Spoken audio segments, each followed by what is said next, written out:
کہ ایک مرتبہ مسلمانوں کا ایک لشکر تھا، جہاد کے لیے جا رہا تھا، اور کسی قلعے کا محاصرہ کیا ہوا تھا۔ پہلے زمانے میں شہر جو ہوتے تھے وہ قلعے میں ہوتے تھے، تو اس کا محاصرہ کر رکھا تھا، یعنی چاروں طرف سے مسلمانوں کی فوج نے اس کا گھیرا ڈالا ہوا تھا۔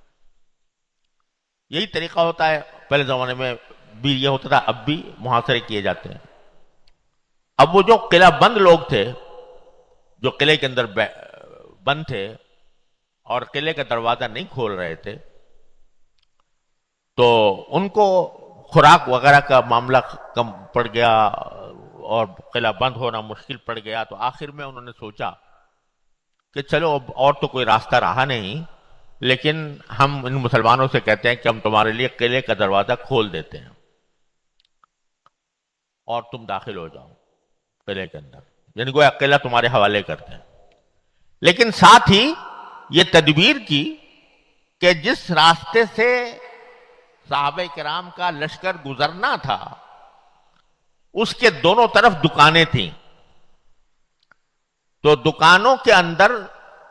بہت ہی آراستہ پیراستہ کر کے عورتوں کو بٹھا دیا اور ان کو یہ تاکید کر دی کہ جب لشکر داخل ہوگا شہر کے اندر تو کوئی اگر تمہارے سے چھیڑ چھاڑ کرے تو تم مزاحمت نہیں کرنا۔ مقصد ان کا یہ تھا کہ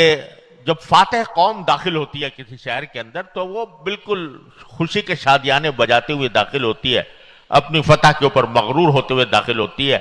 اور پہلے زمانے میں بھی اور اب بھی جو فاتح قوم ہوتی ہے وہ خاص طور سے وہاں کی عورتوں کے ساتھ بدسلوکی بھی کرتی ہے۔ تو اب یہ قوم بھی داخل ہوگی تو ان کو دونوں طرف جو ہیں وہ عورتیں بیٹھی ہوئی نظر آئیں گی، تو اگر یہ لوگ ان عورتوں کی طرف متوجہ ہو گئے تو ان کا جو فوجی یعنی دفاعی جذبہ ہے وہ کمزور پڑ جائے گا، مبتلا ہوں گے، اور اسی حالت میں ہم ان کے اوپر حملہ آور ہو جائیں گے۔ یہ پروگرام انہوں نے بنایا تھا اور بنا کر پیغام بھجوا دیا۔ حضرت ابو عبیدہ بن جراح رضی اللہ تعالیٰ عنہ جو سپہ سالار تھے ان کے پاس پیغام بھجوا دیا کہ آپ داخل ہو جائیں، ہم آپ کے لیے دروازہ کھول رہے ہیں۔ اللہ تعالیٰ نے فرمایا کہ اتقوا فراست المومن، حضور اقدس صلی اللہ علیہ وسلم سے یہ منقول ہے کہ مومن کی فراست سے بچو، فإنہ ینظر بنور اللہ، وہ اللہ کے نور سے دیکھتا ہے۔ تو حضرت ابو عبیدہ کو یہ ساری سازش کا پتہ تو نہیں تھا کہ یہ اندر یہ سازش ہو رہی ہے، لیکن کچھ کھٹکا ہو گیا کہ اچانک انہوں نے دروازہ کھولنے کا جو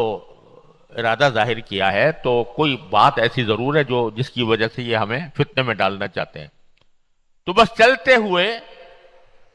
انہوں نے صحابہ کرام کے سامنے یہ آیت تلاوت کر دی، بھئی اس کا خیال رکھنا، قل للمؤمنین یغضوا من ابصارہم ویحفظوا فروجہم، کہ اپنی آنکھیں نیچی کر کے داخل ہونا دروازے کے اندر۔ نتیجہ کیا ہوا؟ صحابہ کرام کو یہ آیت یاد دلا دی، صحابہ کرام داخل ہوئے شہر کے اندر اور پورے راستے سے اس طرح گزر گئے کہ کسی کو یہ پتہ نہیں تھا کہ دائیں کیا ہو رہا ہے اور بائیں کیا ہو رہا ہے۔